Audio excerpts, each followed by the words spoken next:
भारतसँग सम्झौता भए अनुसारको विद्युत नेपालले भारतलाई बेच्न थालेको छ।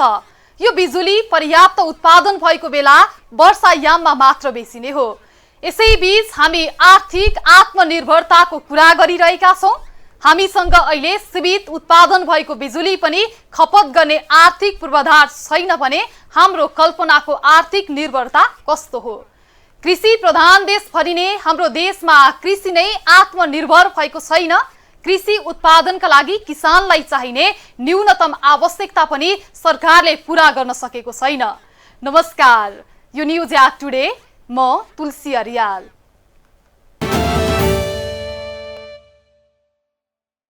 बर्खे धान रोप्ने बेला हुँदैछ। वर्षाको सुरुवात पनि राम्रै भएको छ।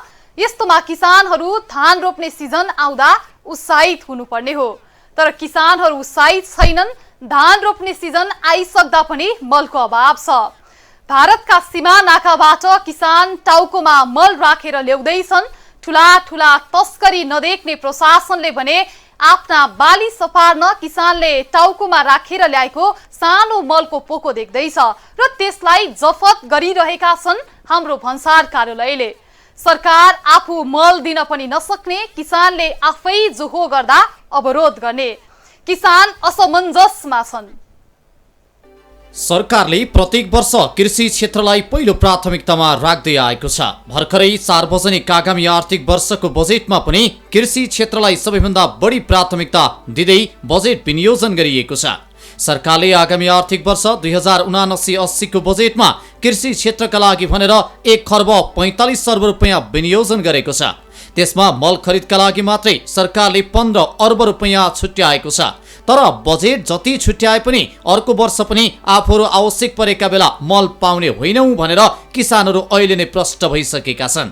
प्रष्ट नहुन् पनि कसरी जब सरकारले कृषिलाई आफ्नो पहिलो प्राथमिकता राख्दै बजेट छुट्याउँछ, तर कृषि क्षेत्रमा लागेर देशलाई समृद्धिको यात्रातर्फ अघि बढाउन लागेका किसानले चाहिएको बेला न त बिउ बिजन नै पाउँछन् न त मल खाद नै। चालू आर्थिक वर्षमा पनि कृषि क्षेत्रका लागि 1 खर्ब 3 अर्ब रुपैयाँ बजेट छुट्याइएको थियो। तर आर्थिक वर्षको अन्त्यतिर आइरहँदा त्यो खर्बौं रकम कता गयो भन्ने थाहा भएन। यही समयमा आएर बर्खे खेतीका लागि किसान भने रासायनिक मलको अभावमा तडपिरहेका छन्। समयमा मल खाद पाउँदैन, जति किसान गरे पनि हाम्रो मल पाउँदैन। यस्तै हो, अब के गर्ने? त्यसरी गरिबको कुरा गरिबै हिसाब हुन्छ। अहिले किसान त धेरै गरे मैले। कति भयो हजुरलाई खेती किसान गर्दा त म 13 वर्षबाट लाग्यो। खेती किसान गर्न 13 वर्षबाट लागेको, अझै पनि मैले केही पाएको छैन। केही छैन, अनुदान भन्ने कुरो केही पाएको छैन। जहाँबाट पनि घाटा छ, घाटा छ। समयमा पानी पाउँदैन, समयमा मलखाद पाइँदैन, के गर्ने त? किसानी गरेर पनि किसानीलाई पनि घाटा छ। त सरकार त धनीको लागि, गरिबको लागि सरकार पनि छैन। धनीको लागि हो, धनीको नेताको लागि मात्र हामी जस्ता गरिबलाई सरकार पनि छैन नि त। हुन त यो समस्या आजको होइन, पूर्व मेचीदेखि पश्चिम महाकालीसम्मका लागि किसानले मलका लागि पटक पटक सरकारको ध्यान आकर्षण गराउँदै आएका छन्। सरकारले एकातिर कृषिमा क्रान्ति ल्याउने भन्दै ठूला ठूला गफ दिने गरेको छ भने अर्कातिर रात दिन नभनी मेहनत गरेर खेती किसानी गर्ने एउटा सामान्य परिवारको किसानले आफूलाई आवश्यक परेका बेला मल चाहियो भन्दा कानमा तेल हालेर बस्ने कार्यले किसानहरू भएको जग्गा जमिन बाँझो राखेर विदेशी भूमिमा पसिना बगाउन बाध्य छन्। किसानहरू भन्छन्, यस वर्ष त हामीले समयमै मल पायौं, सरकारले हामीलाई समयमै मलखाद बिउ बिजन उपलब्ध गरायो भनेर हामीले कहिले गर्वका साथ भन्न पाउला। अघि पछि गोदाममा पनि मल बिउ बिजन भरिभर हुन्छ। जब खेतीपातीको समय आउँछ, किसानहरू मल खोज्न बजारमा जान्छन्। उनीहरूले भनेको बेला कहिले मल पाउँदैनन्। यदि कदम कदाचित पाइहाल्यो भने पनि त्यहाँ कालोबजारी सुरु हुन्छ। तोकिएको मूल्यभन्दा 2 गुणा बढी रकम तिरेर पनि किसान मल र बिउ किन्न बाध्य छन्। अझ सिमानाका नजिकै हुनेहरू त भारतबाट थोरै भए पनि टाउकोमा राखेर मल ल्याउन समेत बाध्य छन्। मानो रोपेर मुरी फलाउने यस समयमा नजिकिँदै गर्दा किसानहरू भने मलको खोजीमा भौतारिरहेका छन्। किसानहरू मल खोज्नका लागि अहिले दैनिक बजारमा धाइरहेको भए पनि मल नपाउँदा अर्को दिन पाइने आशामा रित्तो हात फर्किरहेका छन्। जेठ वैशाखको सहनै नसकिने टन्टलापुर घाममा पनि धान बाली लगाउन खेतमा खनजोतदेखि सिँचाइ लगायतको अन्य तयारीमा जुटेका किसानलाई भने अहिले सबैभन्दा ठूलो चिन्ताको विषय यही मल नै बनेको छ। बीचबीचमा बजारमा धाउनुपर्छ, हामीले मलका लागि महँगी किन्नुपर्छ। यता साना किसानमा जाँदाखेरि छैन, मल कहाँ छ, भोलि पर्सि आउँछ भनेर भन्छन्। भित्रैभित्रबाट आफूले बेचेर पैसा कमाउँछन्, हामीले अलि सस्तो पर्छ भनेर त्यहाँ जानुपर्छ। नपाए भने हामीले बजारै धाउनु पर्यो, के गर्ने? बजार धायो भने महँगी लिएर आउनुपर्छ, किसानलाई धेरै गाह्रो छ। किसानले मलका लागि तडपिरहेका बेला भन्सार कार्यालयको गोदाममा भने हजारौं बोरा मल थन्किएका खबर पनि आएका छन्। कृषि सामग्री कम्पनी लिमिटेडले ल्याएको 9,970 बोरा मल विगत 1 महिनादेखि जाँचपाँच नै नभएर भन्सार कार्यालयको गोदाममा थन्किएको हो। विगत 1 महिना पहिले भन्सार कार्यालयमा पुगेको मल जाँचपाँच नै नहुनु र गोदाममै थन्किनुले पनि किसानहरू थप समस्यामा परेका छन्। केही दिन पहिले मात्रै मल र बिउ बिजनमा भएको कालोबजारी नियन्त्रण र किसानलाई मलको माग गर्दै कैलालीमा विरोध प्रदर्शन समेत गरियो। नेपाल किसान महासंघ क्रान्तिकारीले जिल्ला प्रशासन कार्यालय अगाडि विरोध प्रदर्शन गरेको थियो, तर किसानका समस्याप्रति कसैको ध्यान जान सकेन। मलको चरम अभाव भएपछि केही ठाउँमा त किसानहरूले समयमा धानको बिउ समेत राख्न पाएनन्। बिउ र मल अभावका कारणले महोत्तरीका किसानले जेठ महिना सकिने लाग्दा पनि अझै धानको बेर्ना राख्न पाएका छैनन्, जसले गर्दा उनीहरू यस वर्ष पनि समयमै धान बाली रोप्न पाइने होइन कि भन्ने चिन्तामा परेका छन्। भारतसँग नजिकै सीमा जोडिएको कैलाली जिल्लामा पनि अहिले मलको अभावका कारण किसानहरू छटपटाइरहेका छन्। आवश्यक परेका बेला कहिले पनि समयमा मल पाउन नसकेको किसानहरूको गुनासो छ। समयमा मल नपाउँदा बोट बिरुवा हुर्कन नपाउने र उत्पादनमा पनि कमी आउने गर्दछ।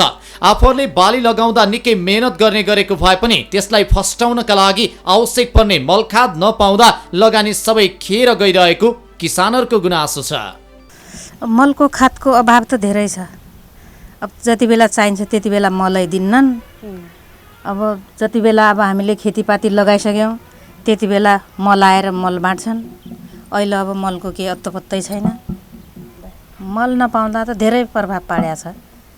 मल नपायो भने त हाम्रो खेती हुन्न, कुनै चिज पनि तरकारी, खेती, धान, गहुँ भन्ने चिज केही पनि हुँदैन मल नभएपछि त। मलको माग अब अलि चाँडै नै आएपछि हामीलाई राम्रो हुन्थ्यो। अब खेतीपाती लगाउने अब यो महिनाको लास्ट भइहाल्यो। अब यो महिनाको 25-26 गतेदेखि हो हाम्रो धान लगाउनु सुरु हुने। अहिले साल अब पानी पनि खासै परेको छैन, तैपनि अब मान्छेले सुरु गरिसक्यो धान लगाउनु, अब मल पाइएको छैन। नेपाललाई कृषि प्रधान देश भनिन्छ। यहाँका धेरै जसो जनसङ्ख्या कृषिमै आधारित छन्। राष्ट्रिय जनगणना 2078 अनुसार नेपालमा 41 लाख घर परिवार कृषि पेसामै आधारित रहेका छन्। तर यति ठूलो परिवार कृषिमै आधारित हुँदा पनि किसानहरूले हरेक वर्ष खेतीपातीकै समयमा आवश्यक मल बिउ बिजन नपाउनु कतिसम्मको विडम्बना हो। प्रत्येक वर्ष उही समस्या बारम्बार दोहोरिरहँदा पनि किन सरकार मौन हुन सक्दैन? किन सम्बन्धित निकायको ध्यान पुग्दैन? सरकारले आवश्यक समयमा किसानको समस्या समाधान गर्न नसके कृषिमा जतिसुकै बजेट विनियोजन गरे पनि त्यसको कुनै अर्थ हुने छैन।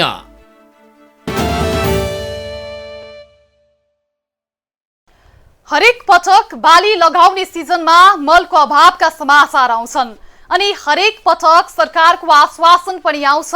कहिले बंगलादेशबाट मल ल्याउने कुरा हुन्छ, कहिले भारतबाट ल्याउने कुरा, तर किसानहरूलाई भने सधैँ मलको अभाव।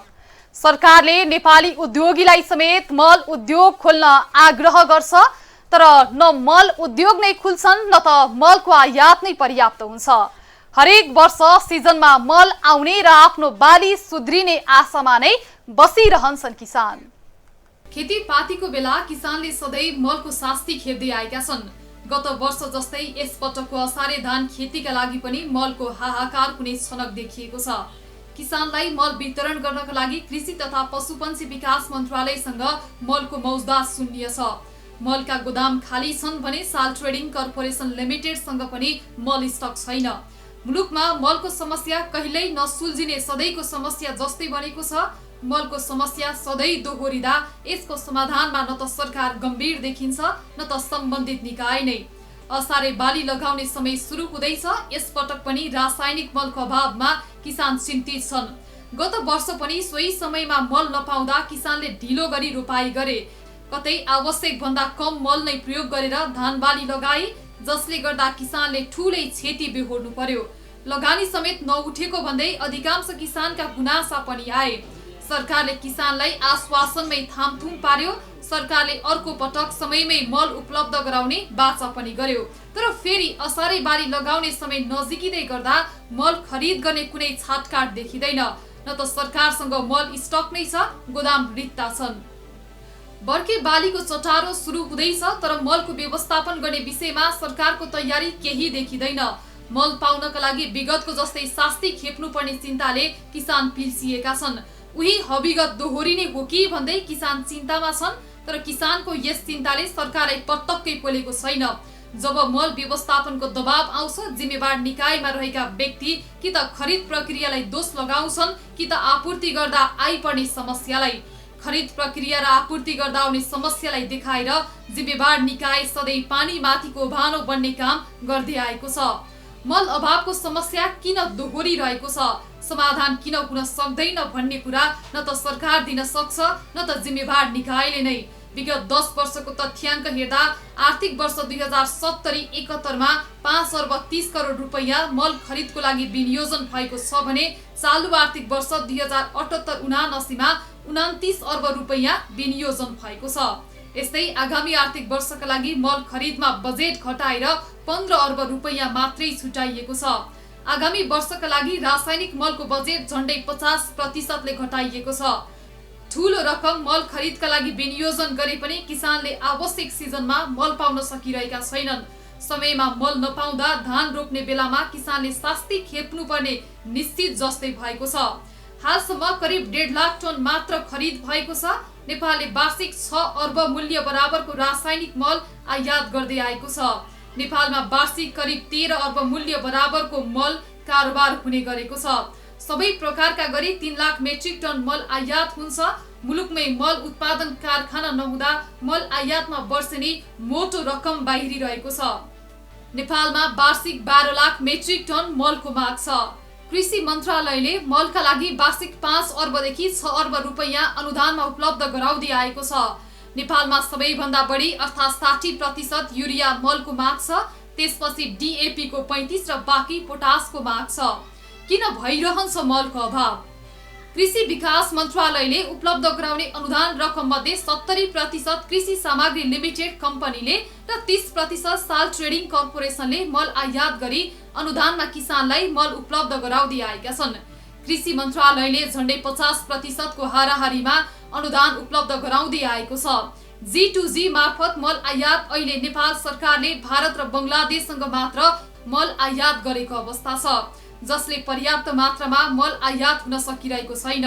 नेपाललाई आवश्यक पर्ने मल मध्ये कम्तीमा 1/3 मल उत्पादक राष्ट्रहरूसँग सरकारले कूटनीतिक पहल गर्दै G2G मार्फत खरिदको व्यवस्था गरी आपूर्ति गर्न सकेमा केही हदसम्म मलको समस्या समाधान हुन सक्ने विज्ञले बेला बेला सरकारलाई सचेत गराउँदै पनि आएका छन्। तर सरकार त्यसतर्फ संवेदनशील देखिँदैन। नेपालले मल आयात गर्ने बन्दरगाह पनि पर्याप्त छैनन्। भारतको एक मात्र बन्दरगाह कोतकला अहिले प्रयोगमा आएको छ। एउटा मात्र बन्दरगाहका कारण नाकासम्म मल ल्याउनका लागि ढिलाइ हुने गरेको छ। नेपाललाई 12 लाख मेट्रिक टन बढी मल आवश्यक पर्छ, तर कोतकला बन्दरगाह दैनिक प्रयोगमा ल्याए पनि मात्र 4 लाख मेट्रिक टन मल नेपाल भित्र्याउन सकिन्छ। गत असोजमा कृषि तथा पशुपन्छी मन्त्रालयले तयार पारेको कार्यदलले यो समस्या समाधानका लागि भारततर्फ कम्तीमा थप 2वटा र बङ्गलादेशसँग सम्बन्धित बन्दरगाह खुलाउन पहल गर्नुपर्ने सुझाव प्रधानमन्त्री शेरबहादुर देउवा समक्ष पेश गरेको थियो। भारतको पश्चिमी तटको मुद्रा काण्डला र पूर्वी तटको धामरा पोर्ट गरी कम्तीमा 2वटा बन्दरगाह नेपालले प्रयोग गर्नका लागि पहल गर्नुपर्ने सुझाव प्रधानमन्त्री समक्ष पेश गरेको थियो। यस्तै कार्यदलले बङ्गलादेशको मङ्गलापुर बन्दरगाह नेपालले प्रयोग गर्न सक्ने गरी सरकारको तर्फबाट पहल भएमा मल आयातमा देखिएको समस्या समाधान गर्न सकिने पनि सुझाएको थियो। तर कार्यदलको उक्त सुझावलाई सरकारले नजरअन्दाज गर्यो। गत असोजमा मन्त्रालयले तयार पारेको कार्ययोजना प्रधानमन्त्री तथा तत्कालीन विभागीय मन्त्री शेरबहादुर देउवाले असोज 11 मा स्वीकृत पनि गरे। मन्त्री परिषदले पूर्णता नपाउँदा त्यसबेला प्रधानमन्त्री देउवा आफैले कृषि मन्त्रालयको जिम्मेवारी सम्हालेका थिए। मन्त्रालयले तयार पारेको कार्ययोजना स्वीकृत गर्दै सहज रूपमा मल आयात हुने वातावरण बनाउन निर्देशन पनि दिए। पैसा तिरेर पनि मल सहज रूपमा किसानसम्म नपुग्नु दुःखद भएको बताउँदै उनले मल आयात सहज बनाउन कानुन, नीति, नियमहरू परिमार्जन गर्नुपर्ने आफू तयार रहेको समेत बताए। कार्ययोजना कार्यान्वयनबारे प्रधानमन्त्री तथा मन्त्री परिषद कार्यालयबाट मासिक रूपमा समीक्षा हुने भनियो, तर त्यो समीक्षाले पनि निरन्तरता पाएन। पछि मन्त्री परिषद विस्तार भयो। कृषि मन्त्रालयको जिम्मेवारी जसपाका नेता रामराय यादवले मन्त्रालयको जिम्मेवारी सम्हाले। त्यसपश्चात मासिक रूपमा कार्ययोजना कार्यान्वयनबारे समीक्षा गर्ने विषय सिलाउँदै गयो। अब किसानलाई मल चाहिने समय आएको छ। यस पटक पनि मलको सहज उपलब्धता देखिँदैन।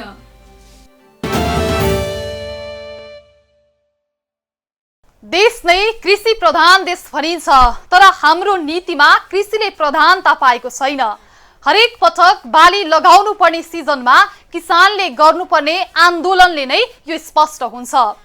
अनि बाली लगाएर बाली बेचेको पैसा नपाउँदा किसानले माइतीघर मण्डलासम्म आएर आन्दोलन गर्नुपर्छ। अनि एउटा समिति बन्छ, किसान फर्काइन्छ, स्थिति जस्ताको तस्तै। यस पटकको बजेटमा कृषिलाई विशेष प्राथमिकता दिएको भनिएको छ, तर बजेटको प्राथमिकता अनुसार कार्यान्वयन हुने हो कि होइन? यो समय किसानहरूका लागि निकै महत्त्वपूर्ण समय हो। मानो रोपेर मुरी फलाउने तयारीमा लागिरहेका किसानलाई यति बेला भ्याइ नभ्याइरहेको छ। जेठ असारको सहनै नसकिने टन्टलापुर घामको कुनै प्रवाह नगरी किसानहरू वर्षभरिका लागि खान पुग्ने धान बाली लगाउनका लागि बिउ राख्ने, खेत खनजोत गर्ने, सिँचाइको तयारी गर्ने तथा मलखादको खोजी गरिरहेका छन्। तर यसै बेला सरकारले किसानलाई आवश्यक मल उपलब्ध गराउन नसक्दा किसान थप समस्यामा छन्। यस विषय अहिले सडकदेखि सदनसम्म पुगेको छ। किसानहरूले मल नपाएर तडपिरहेका बेला पनि सरकार मौन रहेको भन्दै किसानहरू आन्दोलन गरिरहेका छन् भने संघीय संसदमा सांसदहरूले सरकारको चर्को आलोचना गर्दै यसतर्फ सरकारको ध्यान आकर्षण गराइरहेका छन्। प्रतिनिधि सभा सदस्य विमला विकले किसानहरूले कहिलेसम्म मल नपाउने हो भन्दै आपत्ति जनाइन्। उनले किसानहरूलाई समयमा मल नदिने सरकारले किसानले टाउकोमा बोकेर सीमा पारीबाट ल्याएको मल खोसेर बहादुरी नकमाउन आग्रह समेत गरिन्। त्यसरी ल्याएको मलबाट धान बढी फलेमा त्यसको सुविधा सरकारलाई हुनेछ कि हाम्रो कुशल व्यवस्थापनले उत्पादन बढ्यो भनेर हुन्छ भन्दै उनले प्रश्न समेत गरिन्। म सरकारलाई सोध्न चाहन्छु, किसानले मल पाउँछन् कि पाउँदैनन्? यदि किसानले मल पाउँदैनन् भने किसानले टाउकोमा बोकेर सीमा पारीबाट ल्याएको मल खोसेर बहादुरी कमाउने कोसिस नगरियोस्। त्यसरी ल्याएको मलबाट धान बढी फलेछ भने यही सरकारलाई सुविधा हुनेछ कि हाम्रो कुशल व्यवस्थापनले उत्पादन बढ्यो भनेर म सरकारलाई भन्न चाहन्छु। 7 दिन अगाडि सरकारले पेट्रोलियम पदार्थमा 10 रुपियाँ प्रति लिटर घटाए भन्यो र हिजो रातिबाट भन्यो प्रति लिटर 12 रुपियाँ बढाए। केही दिन अगाडि भन्यो आइतबार सार्वजनिक बिदा हो भन्यो र केही दिनपछि बिदा होइन भन्यो। सधैँ यो सरकारलाई सधैँ अप्रिल फुल हो? म सरकारलाई सोध्न चाहन्छु। यस्तै सांसद बीनादेवी बुढाथोकीले रासायनिक मलको अभावका कारण किसानहरू चिन्तित हुनु परेको बताइन्। तराईका किसानले भारतबाट मल किनेर ल्याउँदा सिमानामा दुःख पाएको भन्दै उनले यसतर्फ सरकारको ध्यान आकर्षण समेत गराएकी छिन्। तर आज किसानले मानो रोपेर मुरी फलाउने सिजनमा रासायनिक मलको अभावले किसानहरू चिन्तित छन्। नेपाली किसानहरूले यो समस्या कहिलेसम्म भोग्नुपर्ने हो? सभामुख महोदय, के सरकारले यसको लागि ठोस योजना बनाएर समस्या समाधान गर्न सक्दैन र? अर्कोतर्फ तराईका जिल्लाहरूमा किसानहरूले भारतीय बजारबाट मल खाद किनेर साइकल मोटरसाइकलमा ल्याउँदा समेत सिमानामा दुःख पाइरहेका छन्। यसतर्फ सरकारको ध्यान आकर्षण गर्न चाहन्छु। धन्यवाद। संघीय संसदमा यो विषय निरन्तर उठेपछि यसतर्फ संघीय संसदका सभामुख अग्निप्रसाद सापकोटाले पनि निकै चासोका साथ हेरे। त्यसतर्फ उनले कृषकहरूलाई समयमै मल उपलब्ध गराउन सरकारको ध्यान आकर्षण समेत गराएका छन्। प्रतिनिधि सभाको आइतबार बसेको बैठकमा सभामुख सापकोटाले खेतीको समयमा मल उपलब्ध नभएको प्रति आफ्नो गम्भीर ध्यान आकर्षण भएको बताए। उनले कृषकहरूलाई यथाशीघ्र मल उपलब्ध हुने गरी व्यवस्थापन गर्न सम्बन्धित मन्त्री तथा सरकारलाई रुलिङ नै गरे। माननीय सदस्यहरू, खेतीको समयमा पनि मल उपलब्ध नभइरहेको सन्दर्भमा मान्य सदस्यहरूले उठाउनु भएको कुरामा मेरो ध्यान आकर्षण भएको छ। यथाशीघ्र कृषकहरूलाई मल उपलब्ध हुन सक्ने गरी व्यवस्थापन गराउन म सम्बन्धित मन्त्री एवं नेपाल सरकारको ध्यान आकर्षण गराउँदछु। किसानका समस्याहरू पटक पटक सडकदेखि सदनसम्म चर्चाको विषय बन्छ, तर किसानहरू भने कहिले मल पाइन्छ र खेतमा हालौला भनेर कुरेर बस्ने गर्छन्। राज्यले जुन किसिमले कृषिलाई प्राथमिकतामा राखेर काम गर्ने सोचका साथ बजेट विनियोजन गर्दछ, त्यो सोच भने कहिले पूरा हुन पाउँदैन। पूरा पनि कसरी हुने जब एकजना सामान्य किसानलाई आवश्यक परेका बेला कृषि सामग्री पाइँदैन। कृषि तथा पशुपक्षी विकास मन्त्री महेन्द्र राय यादवले मलको अन्तर्राष्ट्रिय अभाव रहेको हलुका जवाब दिने गरेका छन्। ठूला ठूला उत्पादनकर्ता देशहरूले आफ्नो निर्यात बन्द गरेको बताउँदै नेपालमा युरिया र DAP मल भने अहिले पनि भण्डारणमै रहेको बताउन उनले छोडेका छैनन्। यहाँ 10 कट्ठा पनि किसान छ, 10 बिघा जोत्ने पनि किसान छ। मल खाद अहिले पनि हामीसँग नेपालमा युरिया मल अहिले पनि छ, 20,000 मेट्रिक टन अहिले पनि छ, 7,000 DAP अस्ति भर्खरै हामीले मगायौँ। मल खादको अन्तर्राष्ट्रिय अभाव छ। सबै ठुल्ठुला उत्पादनकर्ता देशहरूले अहिले निर्यात बन्द गरेको छ, तर पनि हामीले अहिले पनि मल खाद हामीसँग अहिले पनि 2,500 मेट्रिक टन छ नेपालमा, अहिले पनि छ। भर्खर अस्ति चाइनाबाट पहिले ठेक्काबाट अहिले 350-400 मेट्रिक टन आयो, अरू उताबाट आउँदैछ। मलखादमा खरिद प्रक्रिया निकै लामो रहने गरेको छ। भारत सरकारसँग मात्रै अहिले मल आयात भइरहेको छ भने बङ्गलादेशमा कुनै पत्राचार नै नभएको सरकारी अधिकारी बताउँछन्। मलखादको सबैभन्दा ठूलो समस्या मल खरिद गर्ने कम्पनी नै रहेको सरकारी जवाब छ। मल खरिद गर्दै आएको साल ट्रेडिङले निकै ढिला सुस्ती गर्दा मलको समस्या झन जटिल बनेको कृषि मन्त्री यादवको जवाब छ। यो मल खादमा सबभन्दा समस्याको साल ट्रेनिङ हो, पहिले दिएको सरकार हो। अब हामीले के सोचिरहेको छौँ भने अहिले 6 महिना भयो, साल ट्रेनिङले 1 करोड रुपियाँ लगेको छ, मल खाद किन्छु। 6 महिनादेखि उसले आफ्नो बिजनेस व्यापार गरिरहेको छ, किन उसको खातामा जानु पर्यो? उसको खातामा पैसा जान्छ। त्यस कारण यो यस्तो निजी क्षेत्रलाई नदिने। त्यस कारणले यो कृषि सामग्रीले गरेको पनि मल खादमा अहिले जुन प्रकारको अवस्था छ भने 450 मेट्रिक टनमा टेन्डर भएको थियो, अहिले 1100 भयो। ठेकदार एउटा आएन, त्यसको होइन ब्याङ्कमा राखेर जफत हुन्छ भन्दाखेरि कृषि सामग्रीले खरिद गरेको प्रक्रिया झन्झटिलो र लामो होइन, त्यसमा धेरै समस्याहरू आउँछ। त्यस कारणले सरकारले जिटु सबै देशसँग खर्च गर्यो। अहिले तुर्कीसँग हामी गऱ्यौँ, चिठी पत्राचार गरेका छौँ, के अरे यो ओमानसँग हो होइन, तेस्रो अब यो साउदी अरबीसँग, जहाँ जहाँ उत्पादन हुन्छ त्यहाँसँग गर्ने कुरा थियो होइन। त्यसरी हामीले पत्राचार गरेका छौँ। हामी चाहन्छौँ कि सरकारले यस्तो व्यवस्था गरोस्, यो गठबन्धनको सरकार हो। दोस्रो हामी चाहन्छौँ कि अब यसलाई जिटुजिटै गभर्मेन्टबाट होस्, त्यसमा पहल भइरहेछ। सरकारले मुलुकमै मल कारखाना स्थापना गर्ने विषय नउठाएको होइन, तर नेपालमा अहिलेसम्म मल कारखाना स्थापना हुने कुनै छाँटकाट नै देखिँदैन। सरकारले भने मल कारखाना खोल्ने प्रक्रिया सुरु भएको रटान भने लगाउन छोडेको छैन।